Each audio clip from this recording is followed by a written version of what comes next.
कुछ शब्द जरूर कठिन है, लेकिन अगर आप तरीके से इसको समझेंगे तो कोई इससे बहुत क्वेश्चन आता है। संगम साहित्य से, प्रशासन से बहुत क्वेश्चन आता है, बहुत अधिक क्वेश्चन आता है। तो हम लोग पढ़ते हैं दक्षिण भारत का इतिहास, इसमें है संगम साहित्य।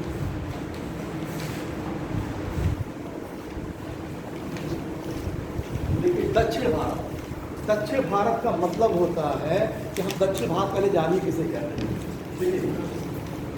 ये क्या कहते हैं, मध्य प्रदेश है, ये विंध्याचल पर्वत वैसे बता रहे हैं, इसी के दक्षिण में, यानी भारत का ये क्या है, ये ऐसे जो हिस्सा है ये पूरा जो है ये क्या है, दक्षिण भारत है।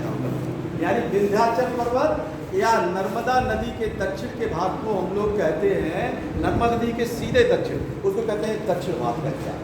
दक्षिण भारत के इतिहास में संगम साहित्य यानी संगम वंश आता है। इसमें 3 वंश का उल्लेख है, चोल वंश, पांड्य वंश,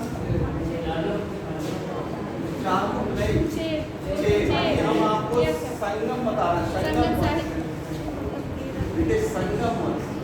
ये चोल वंश इसके बाद भी है, चोल वंश 9वीं शताब्दी में भी चोल वंश का उल्लेख है, लेकिन प्राचीन साहित्य में हमको चोल वंश पहले भी इसका उल्लेख मिलता है। इसका उल्लेख एक शासक भी कर चुका है। कौन शासक किया है बताइए? चोल वंश का अगर एक क्वेश्चन पूछे, चोल का उल्लेख भारत में किस शासक ने पहले किया है? अभिलेख में मिला है। किसके? अभिलेख में मिला है। किसके अभिलेख? किसके अभिलेख में मिला? आपका उत्तर सही है, लेकिन अभिलेख आप सब में नहीं है। लेकिन अभिलेख में मेरी सारी देखिए अशोक हमने इतना बेहतरीन पढ़ाया, आप लोगों के देखिए दिमाग में उतरा ना, हम जानते थे ये उतरेगा जरूर, तो भूलता जरूर है बहुत। देखिए अशोक के ही शिलालेख में लिखा है, दूसरे शिलालेख में इतना इम्पोर्टेंट है, दूसरे शिलालेख में हमने लिखाया भी है। अशोक अपने दक्षिण के राज्यों के बारे में उल्लेख करता है जो उसकी सीमा में नहीं थी। ये है जो लिखता है, जो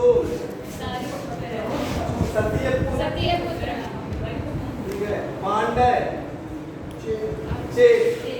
ये अशोक पहले ही बता चुका है कि ये थे। अब लेकिन नक्शे में देखिए, इधर बता देते हैं कि चेर पश्चिम में था। आजकल का जो केरल का हिस्सा है ऐसे ही ये था चेर वंश। यहाँ पे देखते हैं ऐसे, ये है पश्चिम में, ये जहाँ पे केरल साम्राज्य, केरल राज्य है, वहाँ पे क्या है, चेर। दूसरा है पांड्य वंश। पांड्य एकदम साउथ में, ये एरिया तमिलनाडु का क्षेत्र, ये आपका हो गया पांड्य। इसके उत्तर में हो गया चोल, ये एरिया चोल, उसमें तमिलनाडु भी आता है, कर्नाटक का कुछ हिस्सा, ये आपका हो गया चोल। ये 3 वंश हैं जो संगम वंश के में, ये 3 वंश का उल्लेख है, चोल वंश, चेर वंश और पांड्य वंश। इनका इतिहास हमको पता चलता है साहित्य से, संगम साहित्य से। कई महाकाव्य भी लिखा गया और इसके में जो भी साहित्य की रचना हुई, इसका उल्लेख बाद में 8वीं शताब्दी के आसपास गिरईनार, देखिए गिरईनार नामक एक लेखक ने क्या कहते हैं, संगम साहित्य का टीका लिखा था। टीका का मतलब अनुवाद किया था। उससे पता चला है कि इस वंश का इतिहास हमको उन्हीं से पता चलता है। वैसे 5 महाकाव्य भी पता चलते हैं, जिसमें 3 महत्वपूर्ण महाकाव्य हैं जिनसे हमको संगम वंश के बारे में भी जानकारी मिलती है। तो वो 3 महाकाव्य कौन कौन हैं उसको आप लोग नोट कर लीजिए। पहला है आपका शिल्पाधिकारम, शिल्पाधिकारम,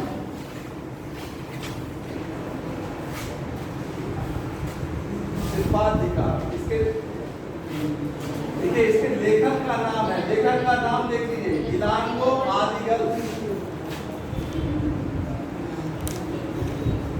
दूसरा माँ है मणि मैकलई,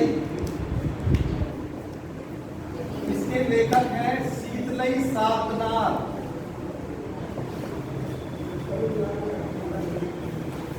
तीसरा महाकाव्य है इंपॉर्टेंट जीवक चिंतामणि। इसके लेखक हैं तिरुत्तर देवर।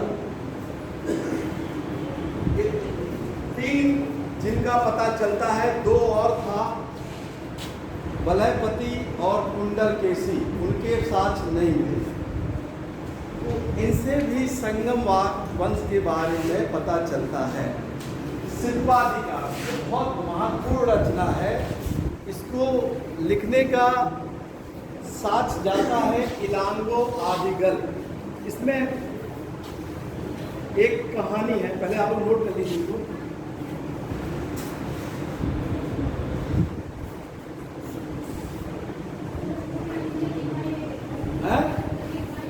दिखाई कौन सा चीज नहीं दे रहा है? सबसे नीचे वाला। चलिए रुकिए, ख्याल देखिए, जीवक चिंतामणि। इनके लेखक का नाम है तिरुत्तर देवर। अब दिखाई दिया? दिखाई दिया? चलिए, ये तीन महाकाव्य थे, बहुत इंपॉर्टेंट थे संगम वंश में। ये है शिल्पाधिकारम, बहुत फेमस महाकाव्य है जो तमिल में आज भी फेमस है। इसमें एक कहानी है नुपुर की कहानी। नुपुर की कहानी किसी को मालूम है? नुपुर की कहानी नहीं मालूम। नुपुर मतलब क्या होता है?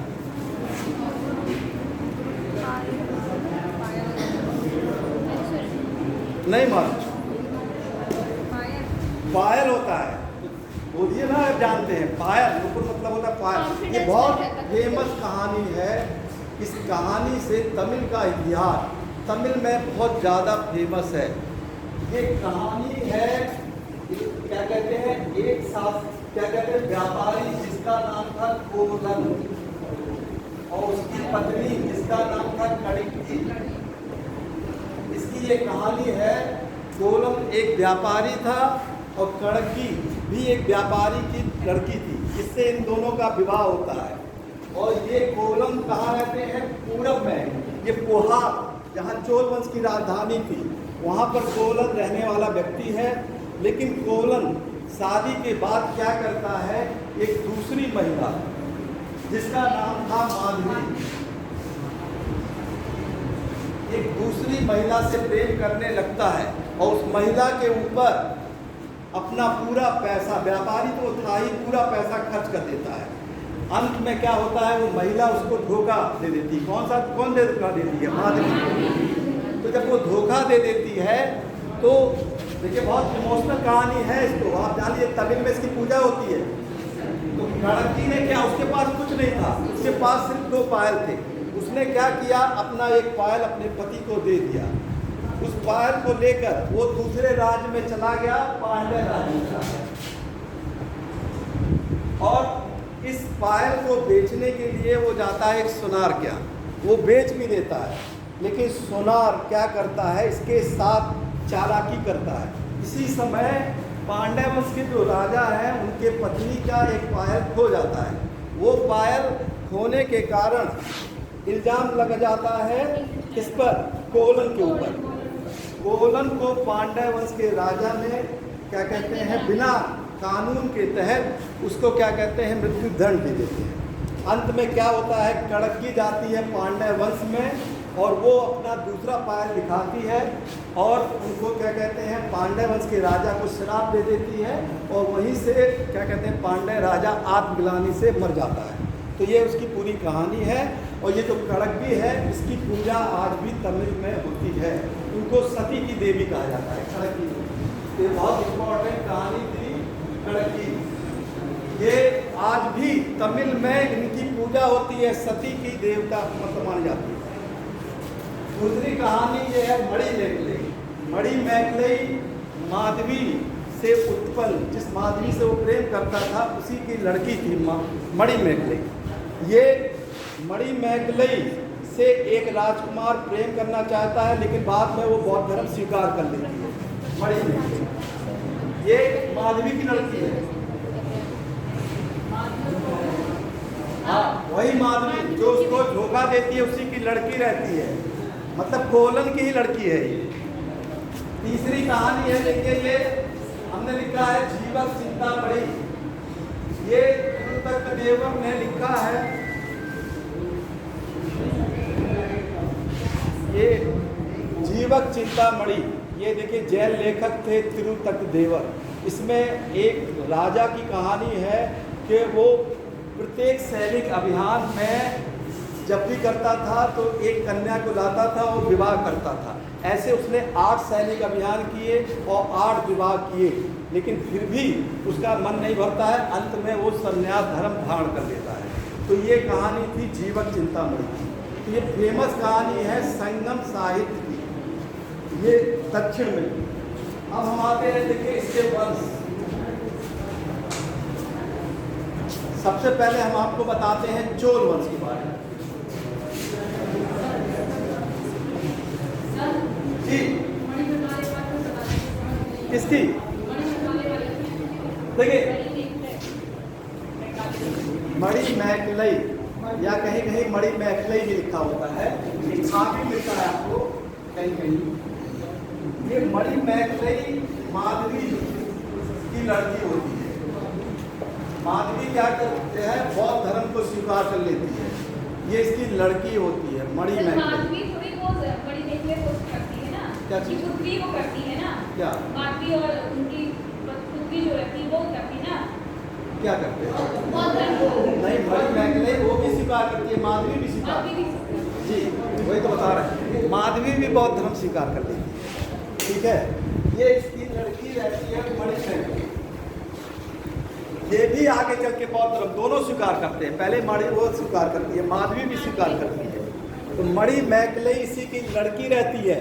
पांड्य वंश के एक राजा रहते हैं, उदयनजेरल उनका नाम रहता है, उदयन करके नाम रहता है उनका। वो क्या कहते हैं, मणि मैकलई से प्रेम करते हैं, लेकिन वो किसी तरीके से राजा के चंगुल में नहीं आती है। वो भी छोड़ देती है इनको। अंत में क्या करती है, बौद्ध धर्म को स्वीकार कर लेती है। तो ये कहानी है इसकी। ये जो हमने कड़की की बात बताई है, ऐसी मानता है कि कड़की अंत में स्वर्ग में जाकर अपने पति कोवलन से मिल जाती है। चलिए अब आते हैं चोल वंश में। क्या चीज? हाँ, ये तमिल में आज भी, देखिए आप लोग ये समझिए, तमिल में आज भी कड़की की पूजा होती है। उनके में बहुत प्रचलन है। ये आप जाएंगे वहाँ पे साउथ में बहुत अधिक इसकी मानता है, इस कहानी की। और ये पूजा भी होती है कड़की की, सती की देवी उनको माना जाता है। देखिए चोल वंश, चोल वंश ये आपका कावेरी नदी इधर है। ये कावेरी के पास इनकी राजधानी जी कुहार, इनकी राजधानी कुहार या कावेरी पत्तनम। बंगलोर नहीं, तमिलनाडु, बंगलोर नहीं, साउथ तमिलनाडु के पास, ठीक है। कावेरी ये इनकी राजधानी थी चोल वंश। चोल वंश में संगम साहित्य में कई शासक हुए। इसके एक शासक, पहले शासक का नाम मिलता है उरुभक। उरुभक इनके शासक का उल्लेख मिलता है, लेकिन इस काल के सबसे इंपॉर्टेंट शासक का नाम था करिकाल। करिकाल बहुत महत्वपूर्ण शासक था। उसने क्या किया, श्रीलंका की विजय की थी। देखिए बहुत इंपॉर्टेंट है ये, श्रीलंका की विजय।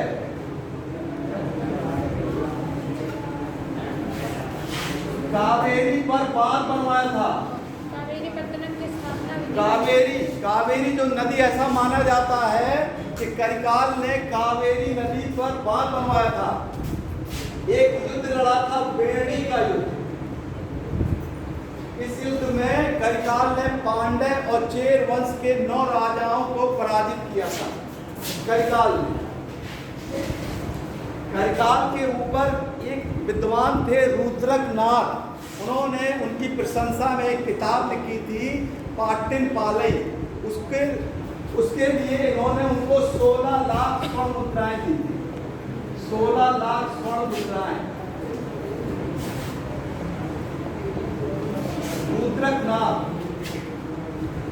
लूथरक कन्नार ये राइटर थे। लूथरक कन्नार देखिए ऊपर लिख दे रहा है, किनको नहीं दिखाई दे रहा है। लूथरक कन्नार, लूथरक कन्नार ये लेखक थे जिन्होंने करिकाल के तारीख में एक किताब लिखी थी। उसी के लिए करिकाल ने क्या किया था, इनको 1,60,000 लगभग सोने की मुद्राएं दे दी थी। करिकाल के बाद कोई बहुत महत्वपूर्ण शासक नहीं पता चलता है। अब हम आपको आते हैं पांड्य वंश। पांड्य वंश चोल वंश के दक्षिण में था। इसकी राजधानी थी मदुरई, या इसके पहले इसकी राजधानी थी कोरकई। मदुरई या कोरकई।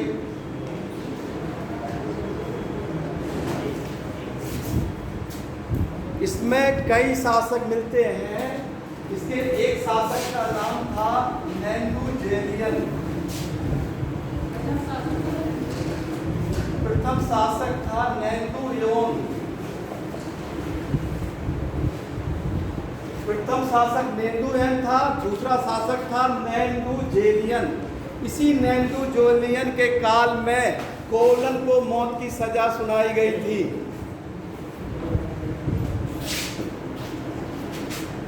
देखिए ऊपर लिख दे रहे हैं नेंदुजेलियन। इन्हीं के काल में कोलन को मौत की सजा सुनाई गई थी।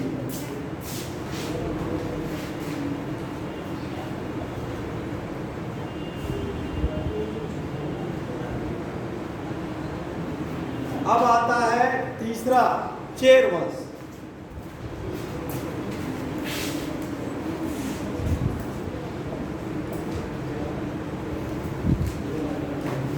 चेर वंश देखिए, चेर वंश में भी कई शासक हुए। उदयनजेरल, देखिए नाम थोड़ा अलग अलग मिलता है। यहाँ जेरियल है और वो जेरल है। उदयनजेरल, ये उदयनजेरल था। ये चेर क्या कहते हैं, चेर वंश का शासक था उदयनजेरल। और उदयनजेरल के बारे में कहा जाता है, एक कहानी है कि महाभारत में जो युद्ध हुआ था कुरुक्षेत्र में, उनके सैनिकों को उदयनजेरल ने भोजन कराया था। तो उदयनजेरल यानी कुरुक्षेत्र के सैनिकों को भोजन कराया था। जी ऐसी मान्यता है। उदयनजेरल किसको नहीं, इसको नहीं कहा जाता था। वो कहा जाता था सेनुगट्टन। सेनुगट्टन को कहा जाता था। देखिए इसके बाद हम सेनुगट्टन की ही बात कर रहे हैं। इनको कहा जाता था लाल चेर। देखिए हमने अभी आपको बताया कि जब कोलन, पहले कोलन कहाँ रहता था, व्यापारी। पहले वो कहाँ का व्यापारी था, चोल का। देखिए ये क्वेश्चन आ चुका है, इसी तरह क्वेश्चन आता है, आप समझिए। पहले वो था व्यापारी चोल में। जब वो गरीब होता है तब वो कहाँ चला आता है, पांड्य वंश में। अंत में जब क्या कहते हैं, पांड्य वंश में उसको मृत्यु दंड दे दिया जाता है, तो उसकी पत्नी का क्या नाम है, कड़क्की। वो कहाँ आ जाती है, चेर वंश में। देखिए समझिए क्वेश्चन आता है इसी तरीके से। पहले वो लोग रहते हैं चोल वंश में, ठीक है, मृत्यु दंड दिया जाता है पांड्य वंश में, और फिर जब उसको मृत्यु, तो उसकी पत्नी चली आती है चेर वंश। तो ये जब राजा था तो इसी समय इस कड़क्की की पूजा होने लगी, ठीक है। यहाँ पर कड़क्की को पूजा यानी मान्यता दे दी गई। बहुत इंपॉर्टेंट क्वेश्चन है। कड़क्की की पूजा पद्धति शुरू हुई। सैन्यगुप्तन के काल में। तो ये देखिए वंश में बहुत ज़्यादा इम्पोर्टेंट नहीं है। संगम वंश का सारा इम्पोर्टेंट है इसका प्रशासन। प्रशासन से ही 95% क्वेश्चन आते हैं। बहुत इम्पोर्टेंट है इसका प्रशासन। पत्नी पूजा जी, जो पति पत्नी को धोखा देते हैं ना, तो बाद में उस पत्नी ने त्याग किया। उस त्याग में से क्यों त्याग किया? आप लोग कहानी नहीं सुनते क्या? त्याग त्याग क्या किया? त्याग के क्या? उसने अपना पायल, उसके पास सिर्फ पायल बचा था जी जी। उसके बाद एक पायल लेता है, चले जाता है, तो राजा की पत्नी का पायल खो गया, तो वो उसको वहां से पकड़ लिए और ले गए, उसको सजा मुकदमे दे दिए। उसकी पत्नी वहां जाती है, तो वो अलग अलग राज्य में मुंबई कैसे हो पड़ा? तो ये कौन से राजा थे जिन्होंने पत्नी पूजा का कर दिया? सैन्यगुप्तन। उन्हीं के नीचे तो लिख रहा है ना। एक सेकंड, किसके नीचे लिख रहा है ये? सैन्यगुप्तन जो राजा थे, इन्हीं के काल में पत्नी पूजा शुरू हुई थी। यही तो लिख रहे हैं सैन्यगुप्तन। सैन्यगुप्तन इन्हीं के काल में ये पत्नी पूजा शुरू हुई है। एक सेकंड बंद करिए, इसको बंद करिए। चलिए देखिए क्वेश्चन बाद में। देखिए अब इसका प्रशासन बहुत इंपॉर्टेंट है।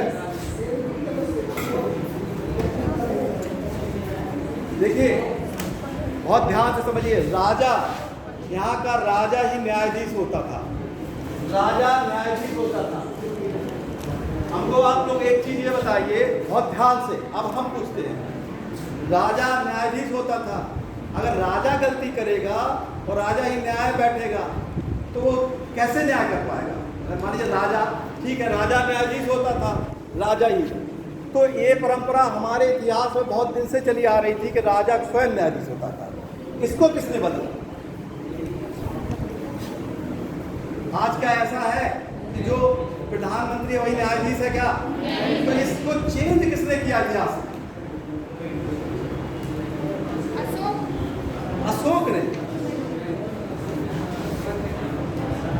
बहुत काल में राजा न्यायाधीश रहे, लेकिन बाद में मुगल काल में भी राजा न्यायाधीश रहे, लेकिन कोई एक तो ऐसा आया भारत में कि उसने डिवीजन किया।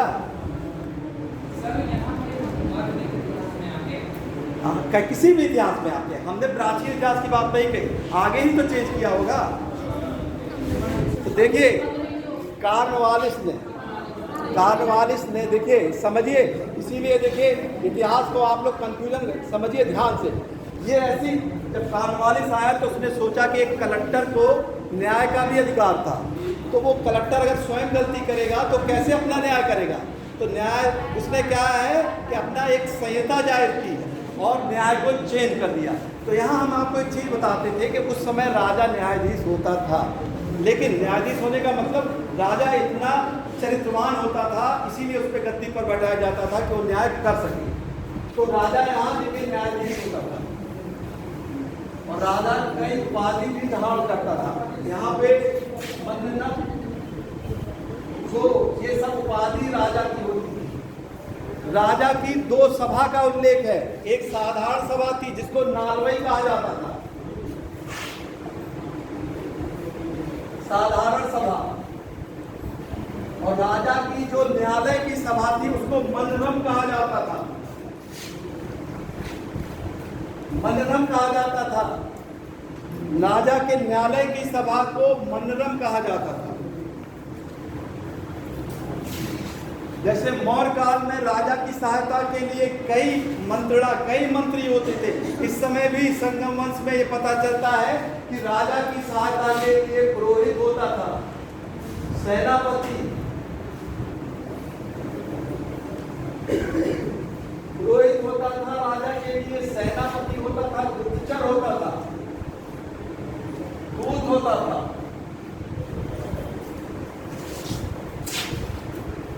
और मंत्री भी होते थे। मंत्री को अमैचार कहते थे, अमैचार। और बाकी सबका नाम सेम होता था। पुरोहित का पुरोहितार कहते थे, सेनापति को सेनापति कहते थे। गुप्तचर का अलग नाम था, ओर्रार कहते थे इस काल में। गुप्तचर को क्या कहते थे? ओर्रार कहते थे। ऋग्वेद में गुप्तचर को क्या कहते थे? क्या नाम था? स्पर्श। देखिए, गुप्तचर को स्पर्श कहते थे और मूल पुरुष तो मौर्य वंश में कहते थे। ठीक है, तो ये उस समय राजा की सहायता देने के लिए पूरी परिषद थी। संगम वंश की सबसे बड़ी विशेषता थी सेना की। सेना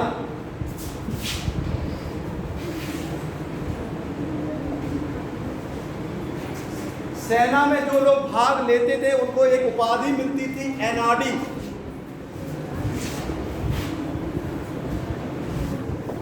एनआरडी सेना का महत्व देखिए इसलिए था कि सेना में शामिल होना उस समय बहुत गर्व की बात समझी जाती थी। सेना में शामिल होना बहुत गर्व की बात समझी जाती थी। एक सेकंड बंद करिए, आप लोग बात कर रहे हैं, भाई डिस्टर्ब हो रहा, हमको डिस्टर्ब हो रहा, तो आपके बगल में एनआरडी थी। सेना में शामिल होना बहुत गर्व की बात थी। लोग युद्ध में मरते थे, वो भी बहुत गर्व की बात थी। इसीलिए पहली बार इतिहास में पता चलता था कि जो लोग सेना में मर जाते थे उनके लिए एक स्तंभ लगाया जाता था। स्तंभ, उस स्तंभ को कहा जाता था वीरगल या वीरक्कल। ये बहुत बार क्वेश्चन आएगा। स्तंभ, सेना के लिए ये स्तंभ लगाया जाता था, वीरगल या वीरक्कल। आज भी हम लोग देखते हैं कि देखिए सेना में जो उत्कृष्ट कार्य करते हैं उनके सम्मान में आज भी स्तंभ या उनकी मूर्ति लगाया जाता है। तो ये कहीं ना कहीं संगम वंश में ऐसा देखने को मिलता है हमको कि वहां पर इस काल में वीरगल या वीरक्कल नामक स्तंभ लगाया जाता था। हमने पहले भी आपको बताया था कि सेना 4 भागों में बटी थी। संगम वंश में भी सेना 4 भागों में बटी थी। एक पैदल सेना थी, हस्ती सेना, घुड़सवारी और रथ सेना। यहाँ पर नौसेना का भी उल्लेख मिलता है।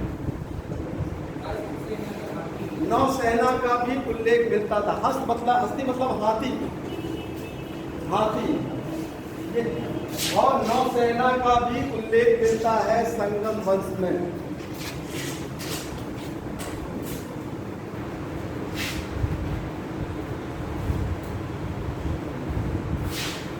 दंड देखिए कठोर था। जैसे मौर्य वंश पे दंड कठोर था, ऐसे ही संगम वंश पे दंड कठोर था, बहुत अधिक कठोर था दंड।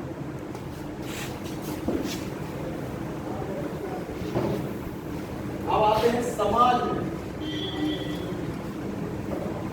यहाँ पर वैसे वर्ण व्यवस्था नहीं था, समाज में वर्ण व्यवस्था यहाँ नहीं माना जाता।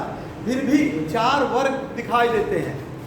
4 वर्ग से शुद्ध वर्ग, अवसर वर्ग,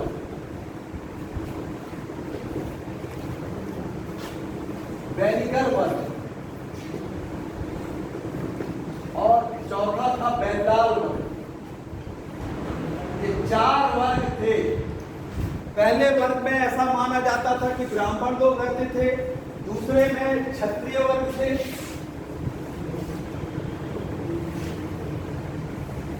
तीसरे में व्यापारी थे, चौथे में किसान लोग थे। शुक्र वर्ग, अवसर वर्ग, वैनिकर वर्ग और बैदाल वर्ग, ये 4 वर्ग के बारे में पता चलता है।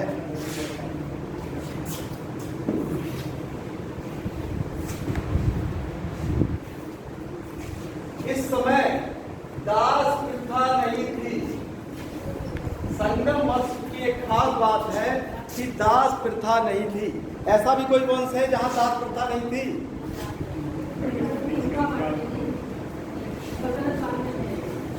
सल्तनत काल में ऐसा कोई मतलब पता चला कि कहीं दास वर्ग नहीं है, मतलब दास नहीं थे। सिर्फ मैगजीन ने कहा है, लेकिन मौर्य काल में था, दास थे। हम ऐसा नहीं कह सकते कि मौर्य काल में नहीं थे, लेकिन मेगास्थनीज ने सिर्फ कहा, मेगास्थनीज ने सिर्फ कहा है कि दास नहीं थे, लेकिन यहाँ पे तो सीधे लिखा है कि दास प्रथा नहीं। ठीक है, यहाँ पे जैसे उस समय 8 प्रकार के विवाह होते थे, वैसे ही संगम काल में भी 8 प्रकार के विवाह का उल्लेख मिलता है। ठीक है, यहाँ की एक ग्रंथ है, दूसरे संगम साहित्य का वो किताब है चोलकाप्पियम, एक ग्रंथ है, इसमें 8 प्रकार के विवाह पता चलता है, 8 प्रकार के विवाह। इनको 8 प्रकार के विवाह को यहाँ 3 भागों में बांटा गया था, 3 भागों में बांटा गया था।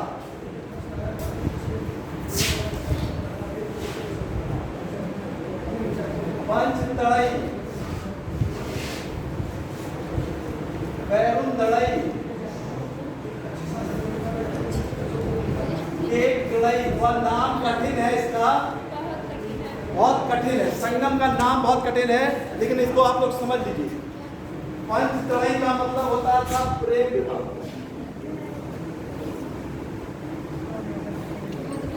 इसमें पैरुंदड़ई में 3 विवाह आते थे आपके, असुर, राक्षस और पैशाच। सर ये तो तीसरे वाले में आते थे सर, कैलकड़ी वाले। सॉरी कैलकड़ी। और पैरुंदड़ई ये क्या कहते हैं, औचित्यहीन विवाह जी, औचित्यहीन विवाह। इसमें बाकी जो 4 विवाह थे, बाकी 4 विवाह कौन कौन से थे?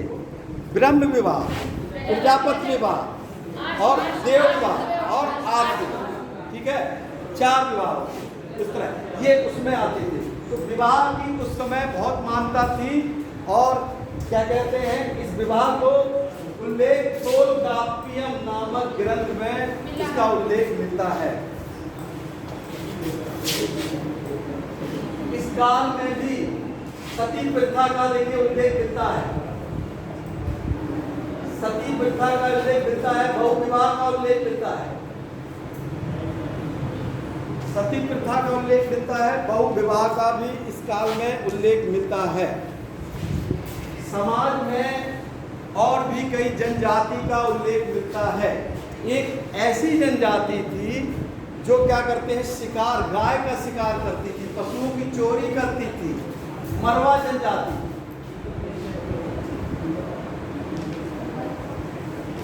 ये पशुओं की चोरी करती थी, पशु चोरी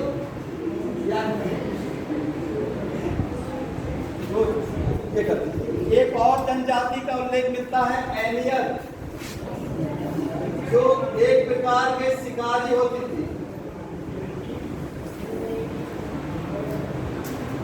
एनियर एक प्रकार की एक शिकारी होती थी।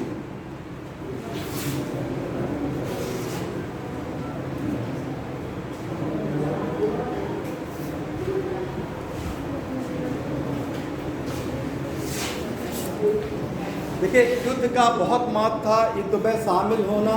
युद्ध में देखिए, युद्ध की जहाँ तक बात करते हैं, इस समय तो था, आगे चल के राजपूत काल में हम कहते हैं, मुगल काल में भी युद्ध का बहुत महत्व था। एक युद्ध तो ऐसा हुआ था, आगे चल के हम देखते हैं कि एक पत्नी ने युद्ध में भागने के कारण अपने पति को घर में प्रवेश ही नहीं दिया था,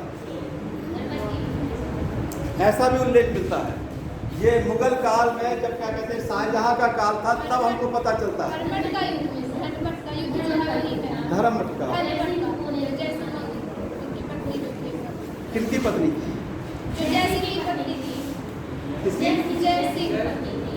जय सिंह की।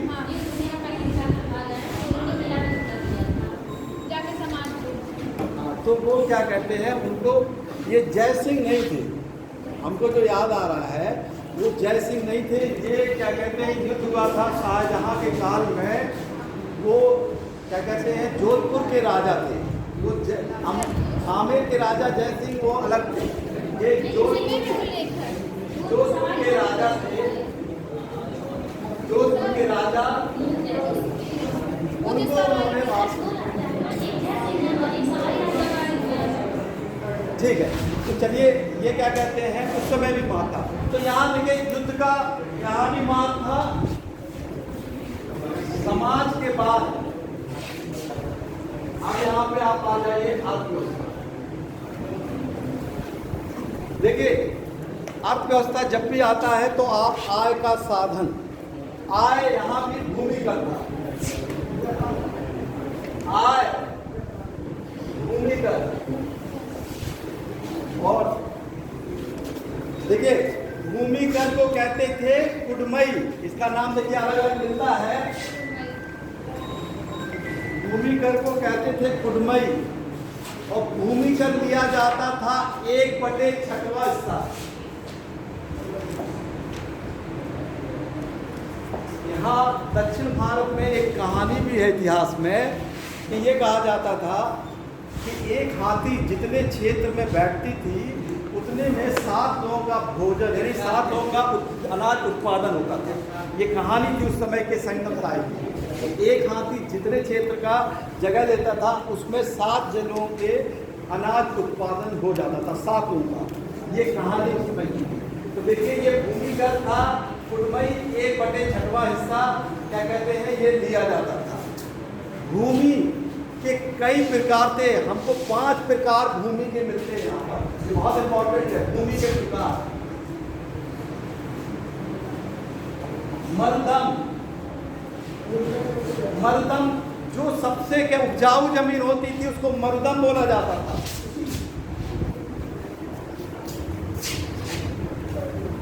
कुरुंची इससे थोड़ा कम उपजाऊ, लेकिन ज्यादातर जो किसान थे उनके पास कुरुंची नामक जमीन थी, ये सर्वाधिक उपजाऊ जमीन थी।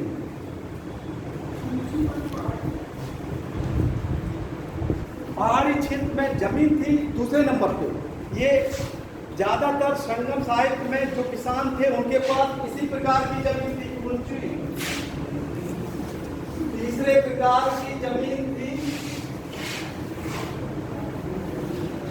मुल्लई, ये था चारागाह जहां पे पशु लोग चरते थे, तीसरे प्रकार की जमीन थी।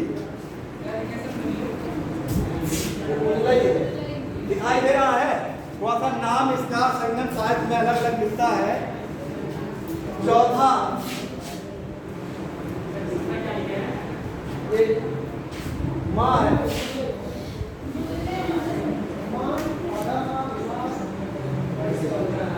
मुल्लई है। अरे भाई ये देखिए आप लोग आधा आधा नाम करिए, ये देखिए मुल्लई है, ठीक है। नाम ऐसा, दक्षिण का भाषा ही ऐसा है इसलिए। चौथा था लेथल। लेथल का मतलब होता है कि जमीनी यानी दलदली जमीन, समुद्र, तो दलदली वही ना हुआ। पांचवा पालई, ये क्या पालई मतलब होता है रेगिस्तान। देखिए ये बहुत इंपॉर्टेंट है, कई बार इस पे क्वेश्चन आ चुका है, तो इसको आप नाम भले कंफ्यूज हो रहा है आपको, लेकिन इस पे कई बार क्वेश्चन मिलाने के लिए आता है। साउथ स्ट्रीट ये बहुत इंपॉर्टेंट है। मरुदम, कुरंची, मुल्लई, लेथल और पालई, ये 5 प्रकार की जमीन का वहां पे उल्लेख मिलता है। देखिए आय का साधन जमीन से तो होता ही था, सीमा शुल्क भी लिया जाता था, यानी क्या कहते हैं रास्ते से शुल्क, उस शुल्क को क्या कहा जाता था?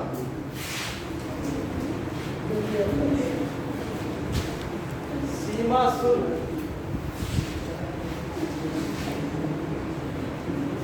इसका नाम अलग अलग मिलता है, इसका नाम तो हम भी थोड़ा सा दिमाग से उतर के बताते हैं। सीमा शुल्क भी था, वहां पर आय का दूसरा साधन था सीमा शुल्क, ठीक है। इसका और भी आय का साधन यहाँ पर और अलग से भी था। देखिए व्यापार,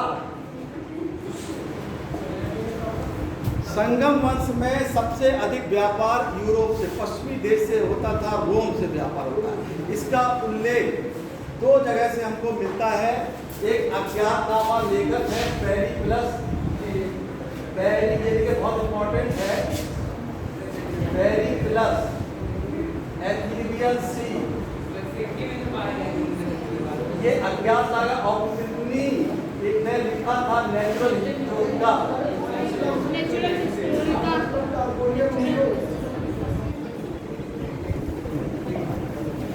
यहाँ से पता चलता है कि विदेश से व्यापार होता था, रोम से सोना बहुत आता था।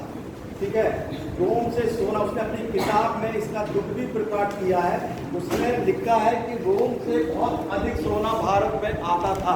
तो आयात वाली चीज संगम साहित्य में थी सोना, चांदी, शराब और घोड़ा, ये पश्चिम से आता था और निर्यात होता था।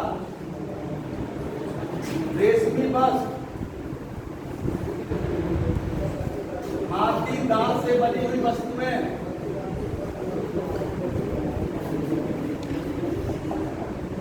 और मोर, बंदर, इनका भी उल्लेख मिलता है कि कुछ पक्षी और जानवर का भी निर्यात होता है। हमने बताया था आपको 6वीं शताब्दी ईसा पूर्व में भी मोर के निर्यात के बारे में बताया था। किस जात तक? मसाला छोड़ दीजिए। चलिए लिख दे रहे हैं मसाला, मसाला भी निर्यात। ठीक, तो देखिए अब आप बताइए, मोर का यहाँ उल्लेख मिलता है। ठीक है, मोर, हाँ, बौद्ध काल में एक किताब लिखी गई है, वो लिखा है कि भारत से यहाँ बहुत निर्यात होता है। बताइए, हम बताएं इसको, किस किताब में लिखा है कि मोर से निर्यात किया जाता था? बाबेरू जाता है, बाबेरू जाता है। इससे पता चलता है कि क्या होता था, मोर को निर्यात किया जाता था यहाँ से।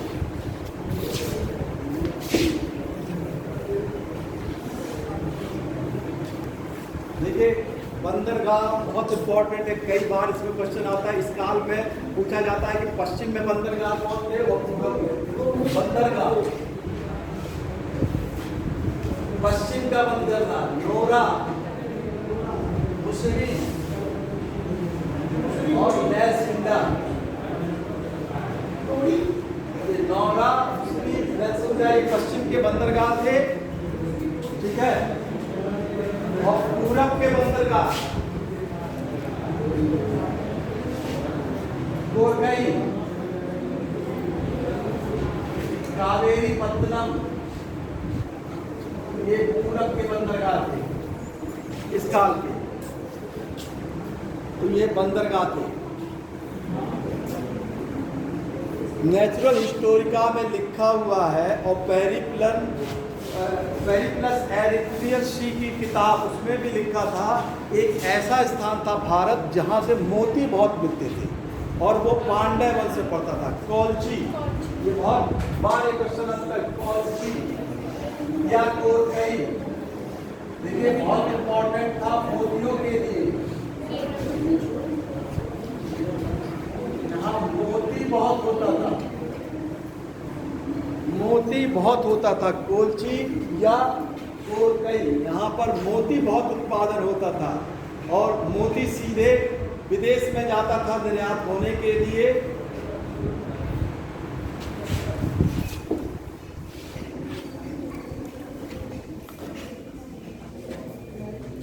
अब आते हैं धर्म। देखिए, यहाँ पे संगम वंश में भी उत्तर भारत की तरह वैदिक धर्म और हिंदू धर्म का बहुत प्रभाव यहाँ पर मिलता है। ठीक है, बौद्ध धर्म का भी उल्लेख मिलता है। तो वैदिक उत्तर से दक्षिण भारत में वैदिक धर्म ले जाने का जो साक्ष्य मिलता है, वो अगस्त नामक ऋषि को बताया जाता है कि अगस्त नामक जो ऋषि थे, उन्होंने उत्तर से दक्षिण में वैदिक धर्म को पहुंचा दिया था। ये वही अगस्त थे। हमने बताया था संगम में 3 सम्मेलन हुआ था। पहला सम्मेलन हुआ था मदुरई, इसके अध्यक्ष माने जाते थे अगस्त। दूसरा सम्मेलन हुआ था कपाटपुरम, इसके लिए अध्यक्ष अगस्त या कभी कभी तोलकाप्पिया को भी माना जाता है। तीसरा सम्मेलन हुआ था मदुरई में, और इसके भी अध्यक्ष थे आपके नकीरन। ये 3 सम्मेलन का आयोजन हुआ था। तो वहाँ भी दक्षिण भारत में वैदिक धर्म और हिंदू धर्म का प्रभाव था। वहाँ के प्रमुख देवता का नाम था मुरुगन। प्रमुख देवता मुरुगन। मुरुगन की पहचान होती है स्कंद कार्तिकेय से। शिव जी के जो लड़के हैं उनसे इनका साथ था स्कंद कार्तिकेय। इनसे पहचान की जाती है मुरुगन की। मुरुगन का संकेत, इनका एक संकेत, एक क्या कहते हैं जानवर था मुर्गा।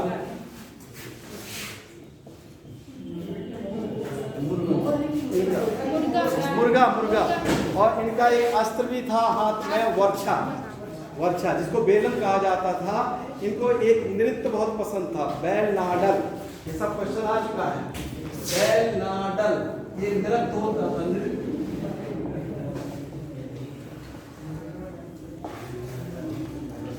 वैदिक धर्म के कई देवताओं की पूजा संगम काल में उल्लेख मिलता है। क्या चीज? इनका एक प्रतीक माना जाता है मुर्गा। ठीक है, एक सेकंड बंद करिए। इसके अलावा और भी कई देवताओं का उल्लेख मिलता है, जैसे इंद्र की पूजा कुहार बंदरगाह था।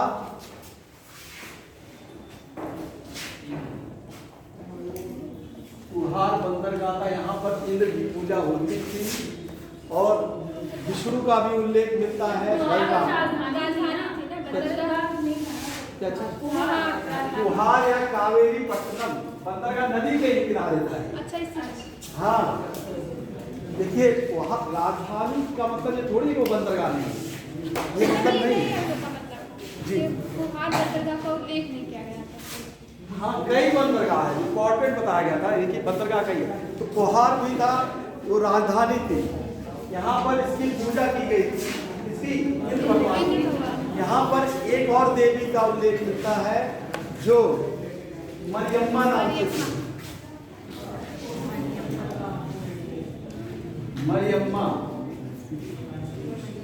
मरियम्मा ये परशुराम की मां माना जाता है।